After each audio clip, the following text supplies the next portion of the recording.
Hi everybody, Tim Christensen here, and I'm going to go through a printing demo. I'm going to be etching this plate. I'm not sure how well you can see that, but I'm going to be etching this plate, and it's got 3 mahi-mahi fish on it. They're swimming underneath a stick. I etched this off the coast of Panama after coming through the Panama Canal a couple years ago. So we'll see. I'm going to run through 3 prints, and as I go, I'm going to lay them out here and then be critical about them for the next time I print. And hopefully over the course of those 3 prints, I'll go from artist print, artist print, artist print, and then that 3rd artist print will kind of be my standard. And if it really comes out great, it can be one of whatever the series would be. One of, in this case, I think 6 if I were going to be going doing the full series of these, if I hadn't already printed my 1 through 6 of this plate. But that's another story. So I've got my plate, I've got a rag for cleaning up, ink, which gets everywhere. My ink, some canola oil from my kitchen to cut it. The ink is just lamp black soot, carbon, and canola oil. And so I can make it more or less fluid by adding more of that, and that in turn makes it easier or harder to wipe off in a denser or less dense black. I've got some pieces of newsprint here that I use for everything. Obviously some are used already.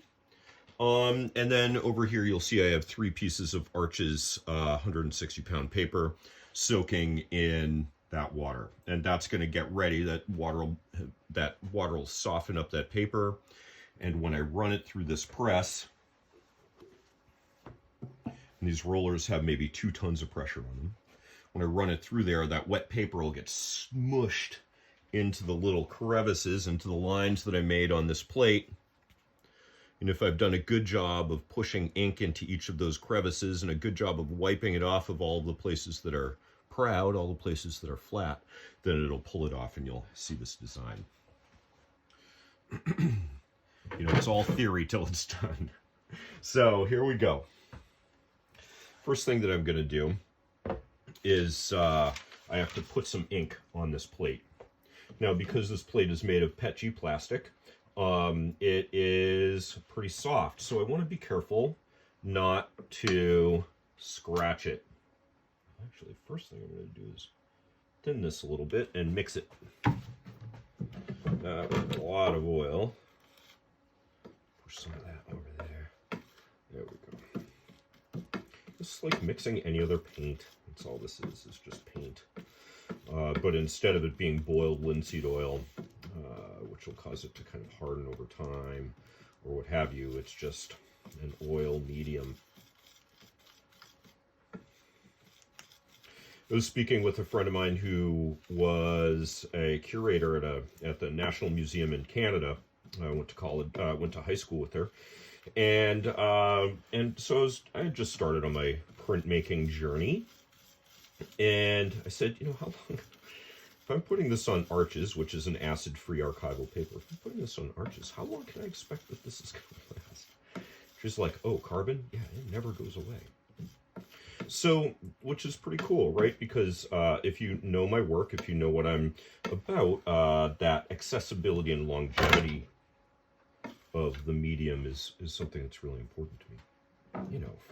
I'm a Yankee, right? If I'm going to use the resources to do something, I want to make sure it's going to last as long as possible. That's why we have covered bridges.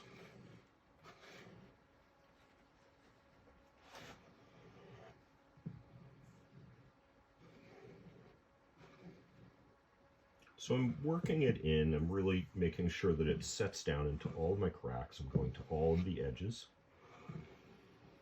And I can feel this ink is pretty fluid. I think it's going to be pretty easy to clean off.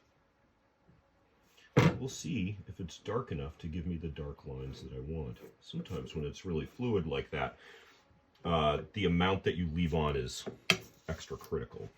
Okay, so I've got that there. The one thing I did not cut out was a piece of cardboard for scraping this off.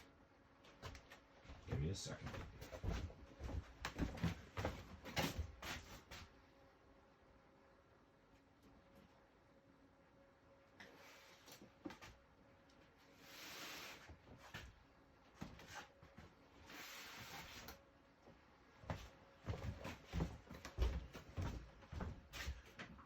So this is a pretty traditional thing to make that little scraper card out of. This is just an extra piece of mat board. It's nice and hard, and you can get a good sharp line with it. And that's what I'm really interested in. I don't want this, I don't want something so soft that it's going to dig the ink out of the crevices that I've made. And you can see that it really takes a lot off. But only off the surface, hopefully. So I just kind of snow plow it off of there. Get rid of the excess. I put on a lot of ink. I think probably that is something that as I go along, I'll probably use less of. So I've got an inked plate now. Now I have to take it off. I have to clean the surface here. So I'm going to start off by doing that with this tarlatan. This tarlatan is just a coarse cheesecloth. It's like gauze, except for you wouldn't want it on any cut.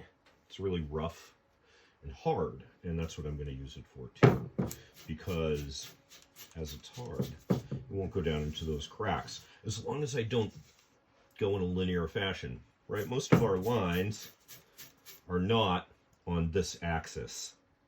In fact, I have very few curved lines on there at all. So by going like this, I know that no fiber, no piece of this fabric is going to travel down a line and dig out that ink.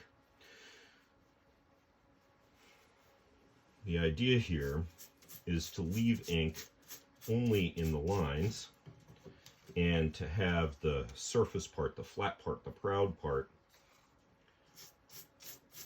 be clear of ink. This can take a little while, especially if you're working with hard ink. It's very difficult to get it to come off the surface. It does not want to move, but of course it's also more forgiving because it also doesn't want to come out of the crevices. Okay, I've got the majority of it off of here. I'll hold this up and you can see how transparent it is. Right. Now, I'm going to have at it with some newsprint. Any kind of hard, flat paper will work. Modern tradition is phone books, but I don't even think they publish those anymore. So, newsprint.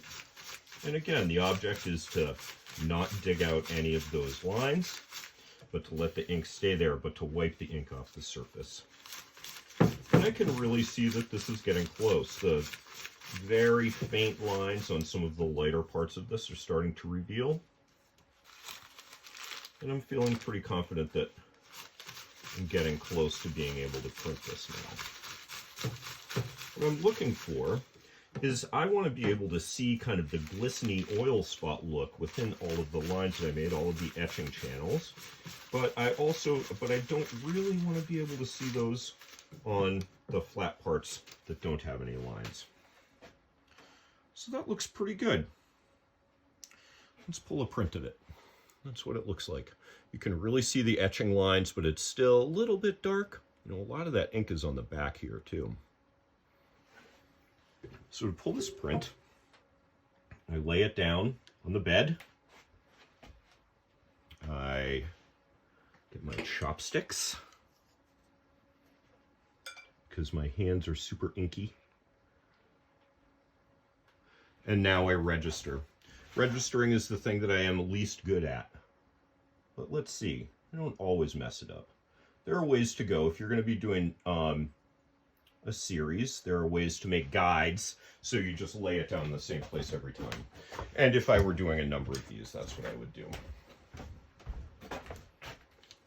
You guys are lucky because most of yours are going to be about the same. And then I put down a liner, and that's just to protect my blankets here. It's also to hold the paper and the plate in that arrangement as I lay down the blankets. This paper's so wet, it's not going to move at all anyway, but... Oh.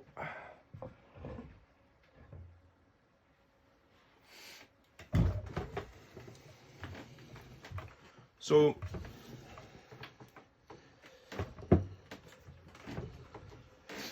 running this through, there we go, should be about right. I can feel it take up and let off. I put it through 2 times. It's just kind of my habit. I know that there are lots of people who do it once, and that you lose some amount of acuity when you do it 2 times, or you can, like a double register. I've heard of this. I've not actually had that experience, and my drawings don't tend to be detailed enough that that would necessarily show anyway. So I don't worry about it. But that's just me. And, you know, like all these things in art, right, you're setting your own definition of success.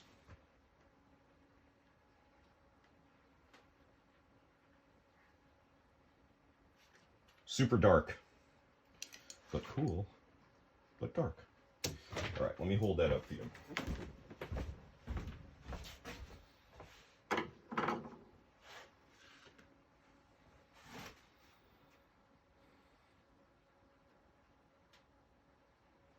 So I really need to wipe more.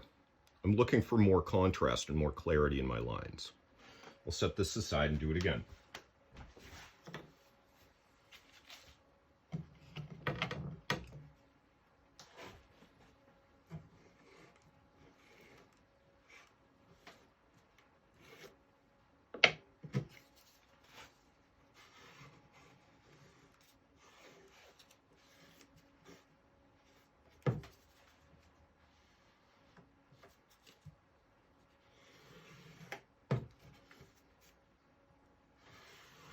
Notice how I'm not really putting my hands on the plate, because that does leave a mark. Either I'll clear ink away or I'll put ink on, and it's crazy how much you can see it, how long you can see it.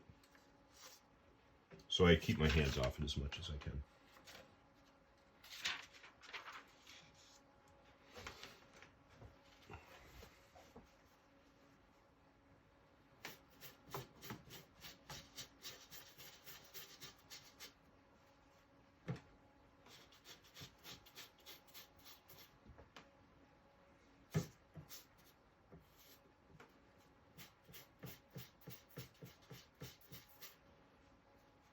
So I'm not pushing down very hard at all.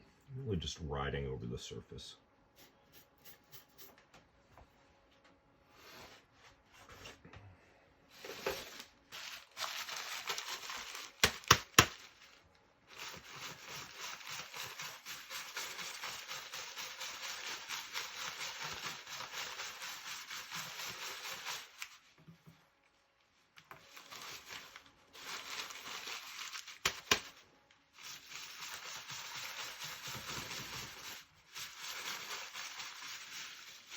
Again, I make this motion so I don't dig out any holes down there.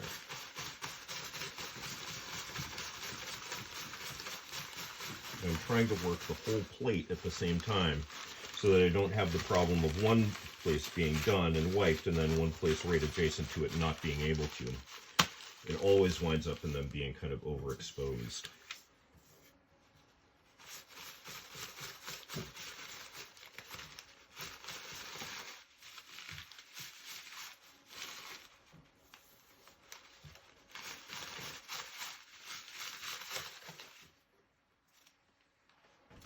That looks pretty good. That looks much more wiped than the other one. Let's see what we've got. So I put it down. I'm going to put it down in the same spot, because otherwise I'll wind up ink kind of bleeding all over the paper. And a lot of times I'll actually put a liner down underneath and then a liner on top. But this time, no. For some reason.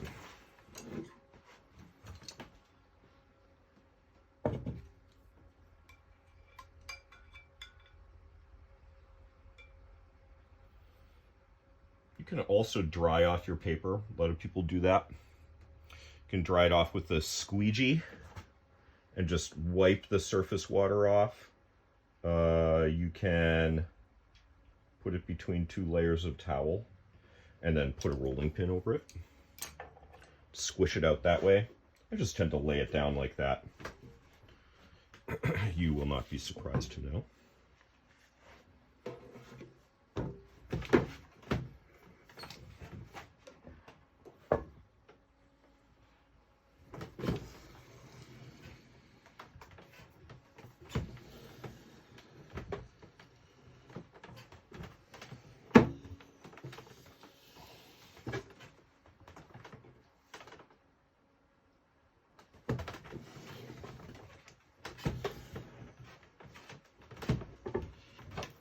There we go, that's better.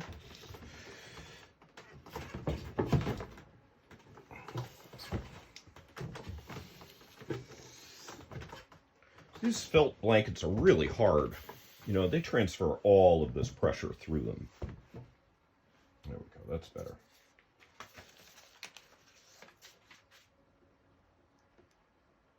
And I'm going to rip this end off, which is why I picked it up with my hand. Oh, that's looking better. Okay, still more wiping to do. I think on the next one I'm going to have it. Also on this one, it's not so even. You know? Light, light, light, dark. Right there in the middle. All right, this one's it. This one's it.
So that having that part in the middle be blank means that I didn't work the whole thing like as a unit. So I probably got stuck operating from one side without turning it. It's the little things like that. So I need to be better about that practice right now. That's how I can fix that.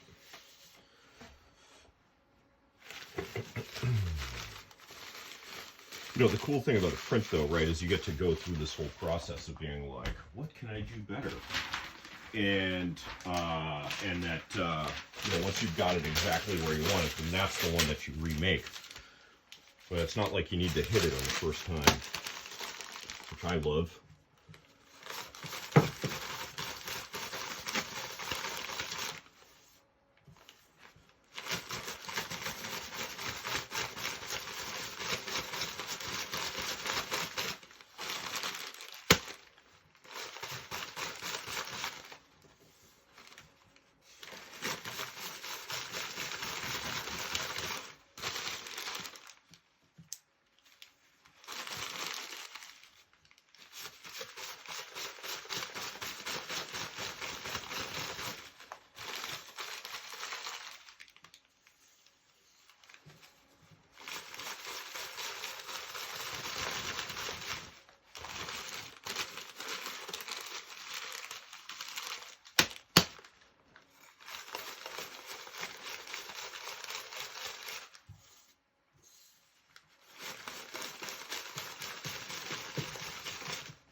That's what we're looking for.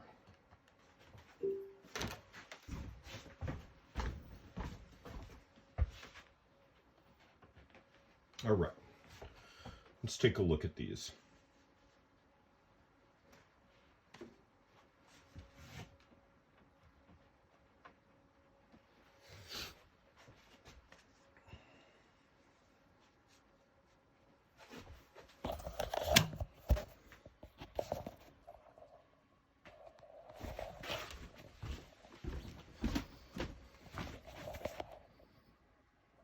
Okay, this one's the finish. This one's the second one, and this is the first one.